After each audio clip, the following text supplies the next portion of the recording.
사랑이란 생각의 분량입니다. 사랑이란 생각의 분량입니다. 라는 제목을 가지고 말씀을 전하도록 하겠습니다. 우연찮게 제가 그 정재천 교수님의 책이죠. 우리가 인생이라 부르는 것들, 이 책을 처음으로 제가 아마 이 책 많이 보시면 제가 여기서 많은 예화를 제가 이 책에서 설교 시간에 많이 예화를 들었는데, 이 정재천 교수님이 허영만 시인의 이 사랑론이라는 그 시를 소개했습니다. 근데 제가 이 시를 읽으면서 좀 허영만 시인이 누군지도 모르고 더 말해서 정재천 교수님도 저도 잘 몰라요. 그런데 이 허영만 시인의 이 사랑론이라는 책을 그 시를 읽으면서 되게 짧아요. 그 시를 읽으면서 엄청난 그 깨달음을 제가 얻게 되었습니다. 한번 여러분들 저도 오늘 설교 제목을 여기서 떠왔는데요. 사랑이란 생각의 분량이다. 출량이 돼 넘치지 않는 생각의 바다. 눈부신 생각의 산맥. 습을 땐 한없이 깊어지는 생각의 우물. 행복할 땐 꽃잎처럼 전율하는 생각의 나무. 사랑이란 바로 비어있는 영혼을 채우는 것이다. 오늘도 저물역 창가에 앉아 새 별을 기다리는 사람아, 새 별이 반짝이면 조용히 꿈꾸는 사람아 라는 시입니다. 이 시에서 어떻게 시작을 합니까? 사랑이란 생각의 분량이다 라는 말이에요.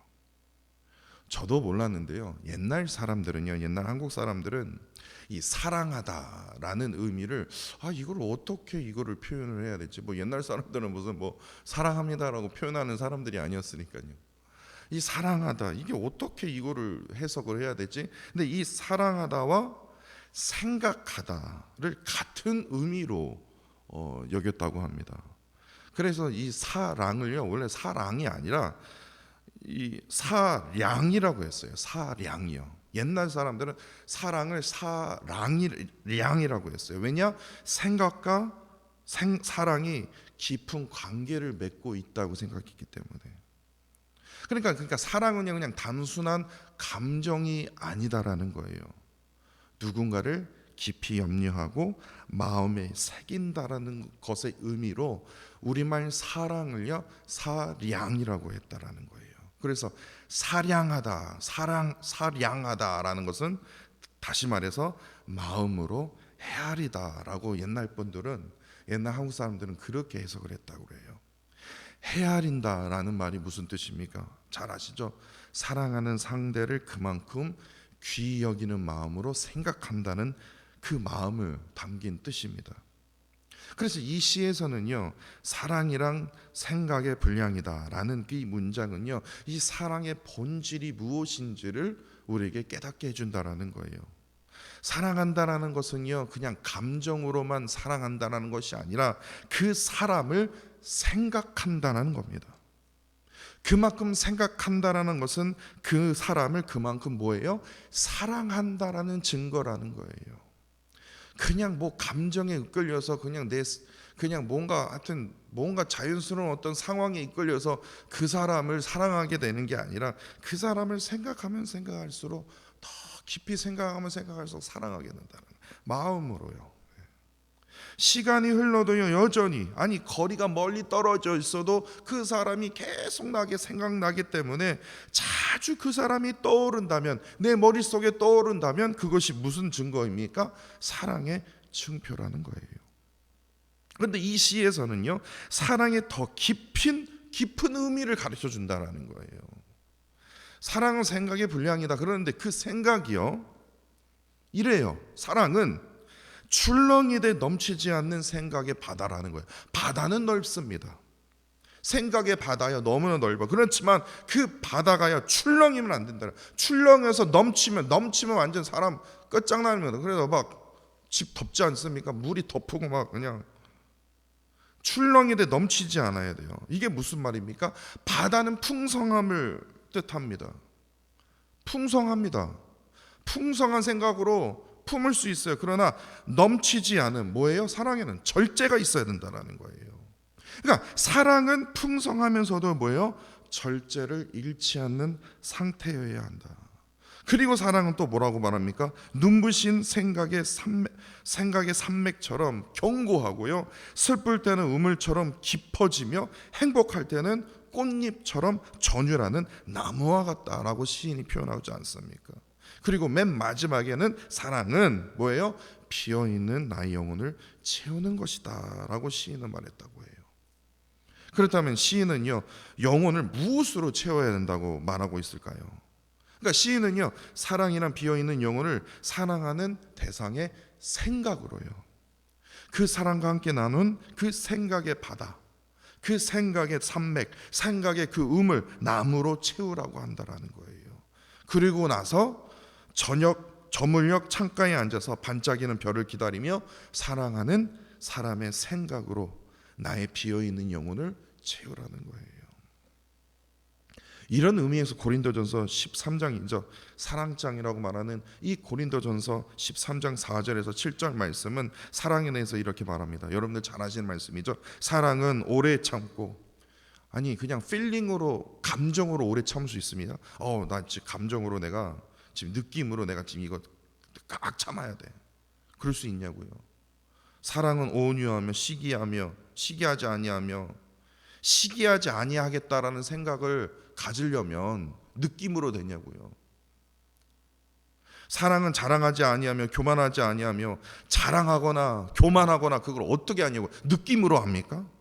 무례히 행하지 아니하며, 자기의 유익을 구하지 아니하며, 성내지 아니하며, 악한 것을 생각하지 아니하며, 느끼지 아니하며라고 말하지 않습니다. 생각하지 아니하며, 불의를 기뻐하지 아니하며, 진리와 함께, 진리를 무슨 느낌으로 합니까? 불의를 무슨 느낌으로 하냐고요.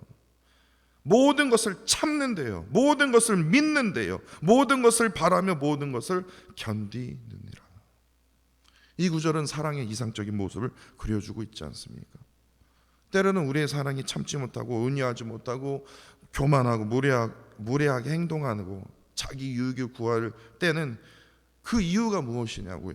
결국에는요, 이 사랑에 대한 생각의 부족 때문에 이러한 현상이 벌어진다는 거예요. 우리의 사랑이요, 생각보다는요, 이 감정에 치우쳐 있을 때 어떻게 됩니까?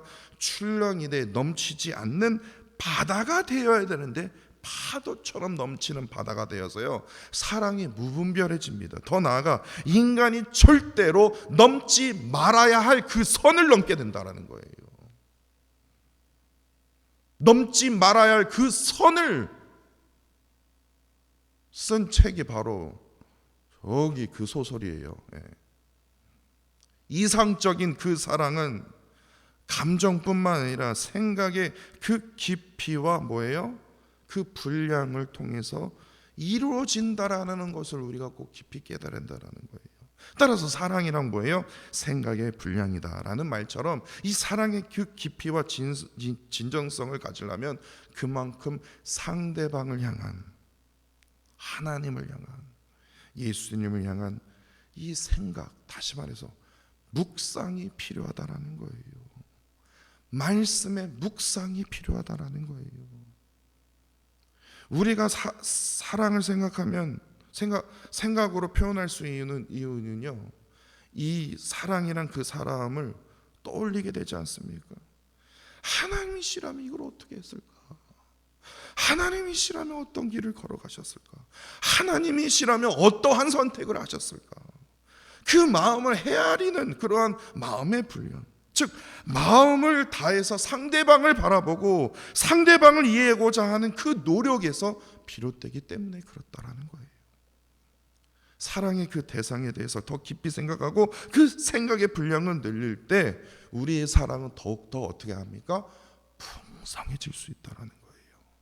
이를 통해서 고린도전서 13장 말씀을 증거하는 그 사랑을, 그 진정한 사랑을 우리가 누릴 수 있다는 사실입니다. 이런 의미에서 오늘 본문 잠언 6장 20절부터 35절 말씀은 또다시 음녀의 유혹과 특별히 더 디테일하게 자세하게 말씀드리지 않습니까?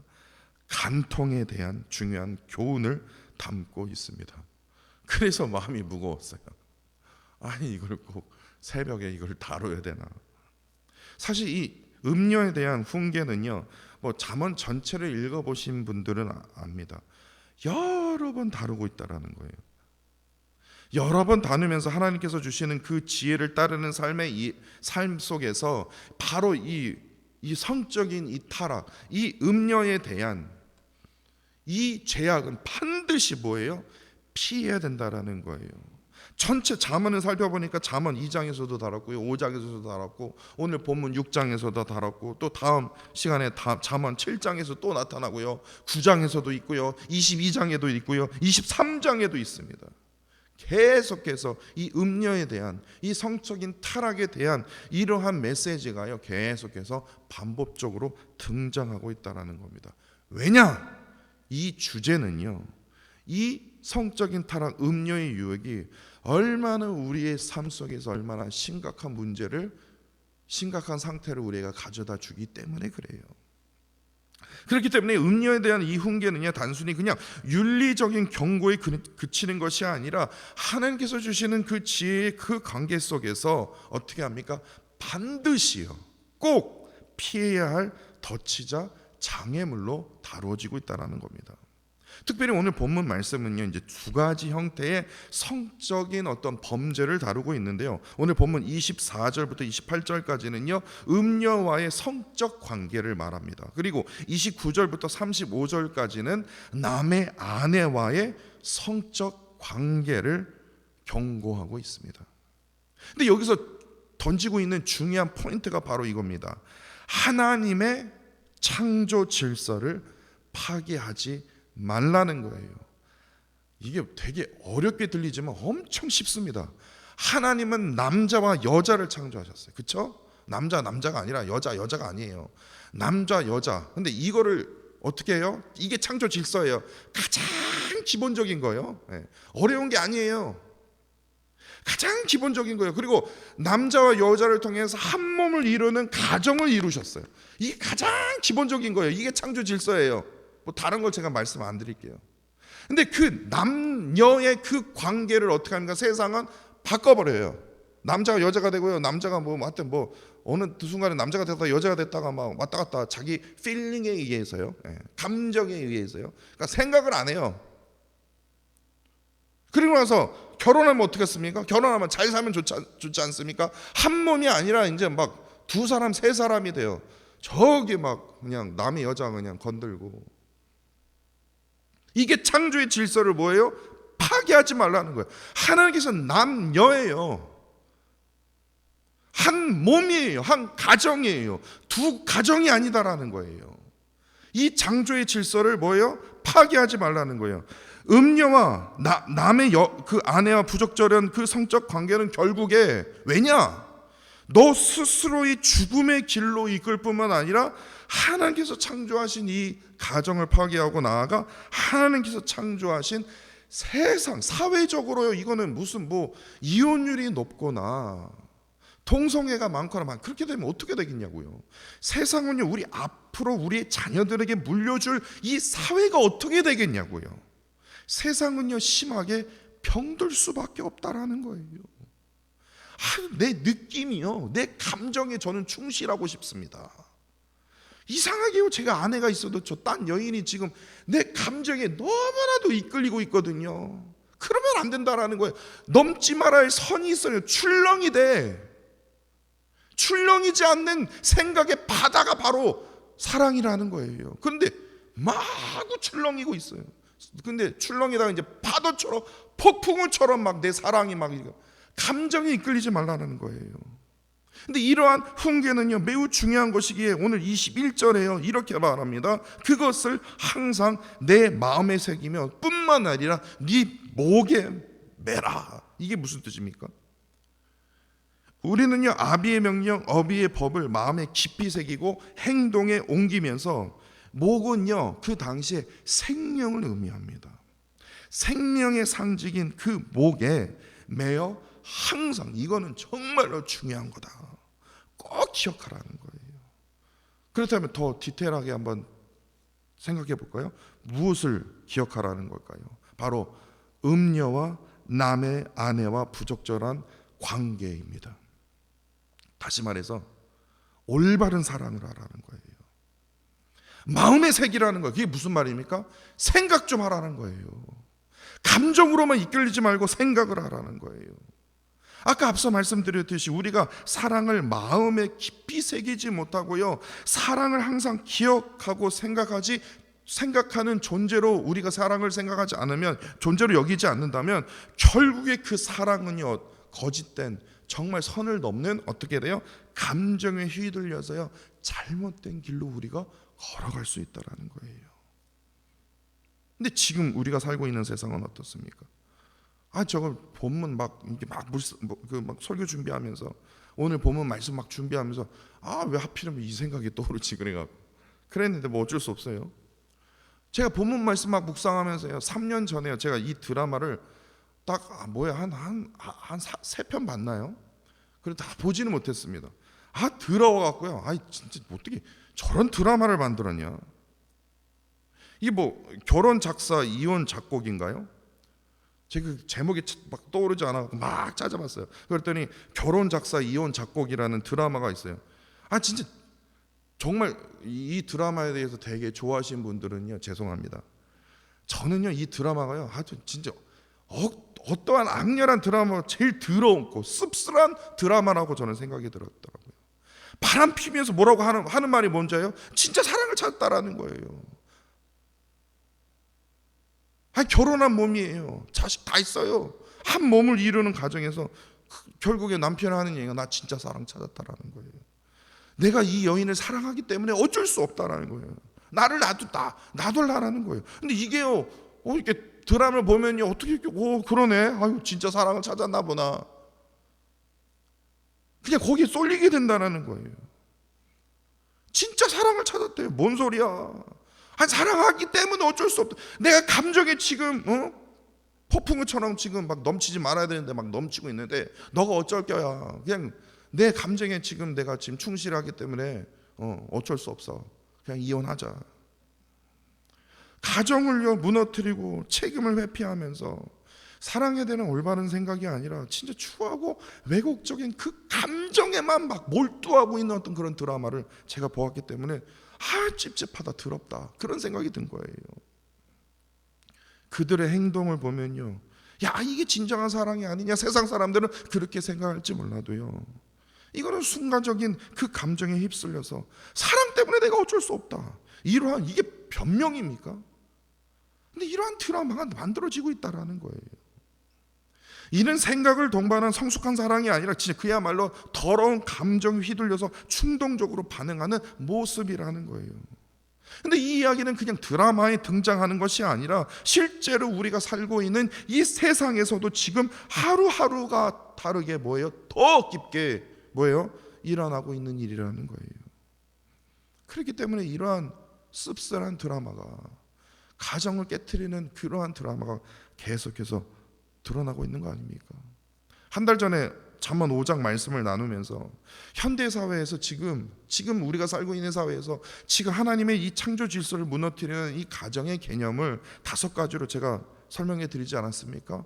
성적 자기 결정권이면 내가 뭐 남자 여자 바꾸고 싶으면 그냥 바꾸는 거예요. 내 감정에 따라서요. 피임과 낙태, 그냥 내가 어느 누구와 그냥 성관계하고 싶으면 그냥 하고 싶은 거예요. 그래서 피임 교육이 필요하고 그래서 낙태가 필요한 거예요. 성인지 감수성, 젠더 전책성, 하여튼 동성애 여러 가지요. 이러한 형태들이 가정을 지금 변화시키면서 이는 본질적으로요, 하나님께서 세우신 이 가장 기본적인 거예요. 남자 여자, 그를 통해서 하나의 몸, 하나의 가정, 이러한 가장 기본적인 거예요. 이 창조의 질서에 대한 존중과 숙고가 아니라, 생각이 아니라 뭐예요? 인간 중심에 의한 욕망, 감정, 그것도 육적인 감정, 육적인 그 욕망에 따라서 세상이 지금 흘러가고 있다는 거예요. 그렇기 때문에 오늘 본문 24절과 25절에서요, 악한 여인의 혀로 흘리는 말에 빠지지 말고 그 아름다움을 탐하지 말며 그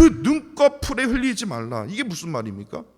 생각을 하면요, 절대로 악한 여인의 혀에 놀리지 않고요, 그 아름다움에 내가 빠지지 않고요, 그 눈꺼풀에 내가 내 마음을 흘리지 않는다라는 거예요. 왜냐? 계속해서 사랑이 어떻게 돼요? 감정에만 휩쓸려 있기 때문에 잘못된 사랑을 우리가 빠지게 된다라는 거예요. 또한 29절에요, 남의 아내와 관계를 맺는 자, 그리고 32절에 여인과 간음하는 자에 대한 그 경고도 뭐예요? 생각을 하면 이해할 수 있냐고요.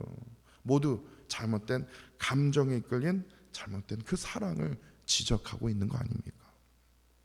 결국에 충동적인 그 감정에 빠져서 육적인 그 욕망을 쫓는 그 사랑이 얼마나 위험하고 있는지를 가르쳐주고 있는데 26절입니다. 음료로 말미암아 사람이 한 조각 떡만 남게 되며 음란한 여인의 귀한 생명을 사냥함이라. 이거는 무슨 말이냐면요, 결국에 그러한 감정적인 사랑에 빠지게 되면 경제적인 손실뿐만 아니라 너는 망하게 돼. 그러니까 바람 펴서 잘 사는 사람 못 봤어요. 그리고 함께 영적인 손실까지요, 다 잃게 된다라는 거예요. 그렇기 때문에 27절 28절에 불을 가슴에 품음으로 옷이 타고요, 맨발을 숯불에 밟으면 발이 되는 것처럼 스스로 뭐예요? 파멸의 길을 걷게 된다라는 거예요. 이뿐만 아니라 30절과 31절에서는요, 도둑질을 하다가 들킨 도둑이 변상하는 그 규례를 이그젬플로 들면서 오로지 감정에 빠져서요, 육적인 욕망에 따라 남의 아내와 관계를 맺는 자는 자신의 소유를 모두 내어주게 된다. 그러니까 감정에 이끌려서 딱 그 선을 넘는 순간 뭐예요? 내가 갖고 있는 건 다 잃게 된다는 거예요. 그리고 뿐만 아니라 32절과 33절에서 영혼의 망함과 육체의 상함, 부끄러움의 결과로 이어지는데, 이는 하나님 앞에서 또한 사람 앞에서 절대로 없어지지 않는 그 능력과 부끄러움을 평생 동안 안고 살아가게 되는 치명적인 결과를 오늘 본문 말씀이 지금 우리에게 가르쳐주고 있다는 거예요. 그래서 결론은 뭐야? 왜냐, 이런 생각을 해봤어요. 오늘 본문을 이렇게 묵상하면서 해석을 하면서 어떤 분들은 이런 생각을 갖고 계실 겁니다. 아니, 새벽 기도까지 나올 사람 앞에 뭔 우리랑 정말 전혀 관계가 없는 것 같은데 그런 생각이 들었어요. 이 말씀이 나 자신과 너무나 거리가 좀 먼 말씀으로 우리가 느껴질 수 있다는 거예요. 다시 말해서 저기 암흑의 사람에게 해당되는 말씀이 아니라, 근데 오늘 본문 말씀은요, 단순히 그냥 음녀와 남의 아내를 빠진 자들의 그 향한 어떤 그런 육적인 어떤 그런 죄악에 빠진 그 경고로 끝나는 것이 아니라, 오늘 본문 말씀의 경고는요, 감정에 휘둘려서 잘못된 사랑에 빠지지 말라는 거예요. 이게 포인트라는 거예요. 오늘 본문 말씀은 충동적인 감정에 빠져서요, 육적인 욕망을 쫓는 사랑은 반드시 파멸을 부를 수 있다는 점을 우리가 기억해야 된다는 겁니다. 그렇게 오늘 본문 말씀이 겉으로는요, 어떤 특정한 어떤 죄인을 딱 향해 있는 것 같지만 그 이면에는요, 뭡니까? 참된 사랑의 그 이해와 가르침을 우리에게 던져주고 있다는 거예요. 우리가 참된 그 사랑을 이해하기 위해서는 오늘 설교의 제목입니다. 사랑이란 뭐예요? 생각의 분량이다, 이거예요. 하나님께서 우리에게 원하시는 그 참된 사랑은 단순한 감정이 아니다라는 거예요.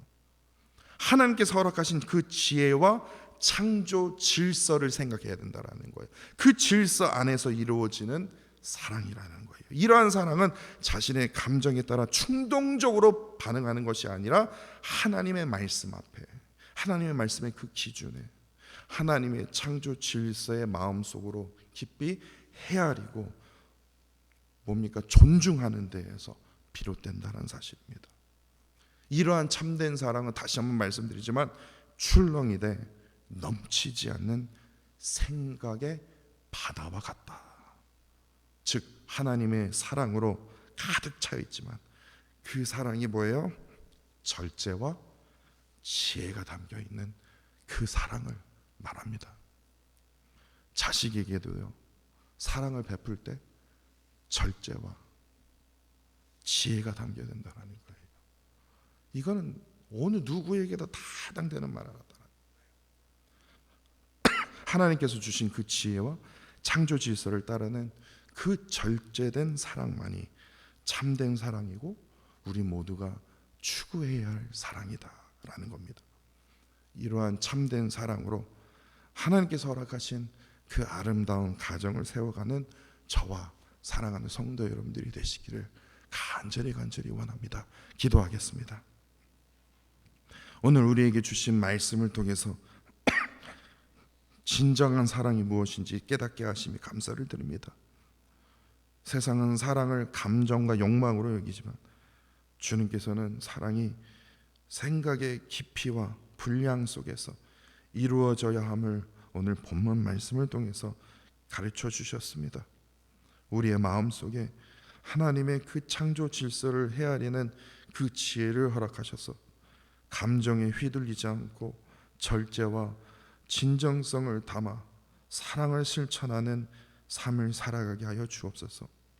우리의 사랑이 출렁이는 바다처럼 풍성하되 절대로 넘치지 않게 하시고 우물처럼 깊고 산맥처럼 견고하며 나무처럼 아름다운 생명력을 가지게 하여 주옵소서. 특별히 오늘 본문 말씀 통해서 경고하신 그 음료의 유혹과 잘못된 그 사랑의 길을 멀리할 수 있도록 주님 우리를 붙들어 주사 우리의 가정을 주님의 그 말씀의 진리 안에 든든히 세워가게 하여 주셔서 잘못된 욕망이 아닌 주님의 말씀과 지혜 안에서 이루어지는 참된 사랑을 배우고 실천하게 하여 주옵소서. 이를 통해서 주의 뜻 안에서 서로 귀히 여기며 섬기는 가정과 교회가 되게 하여 주시옵소서. 주님 사랑합니다. 감사드리며 예수 그리스도 이름으로 기도합니다. 아멘.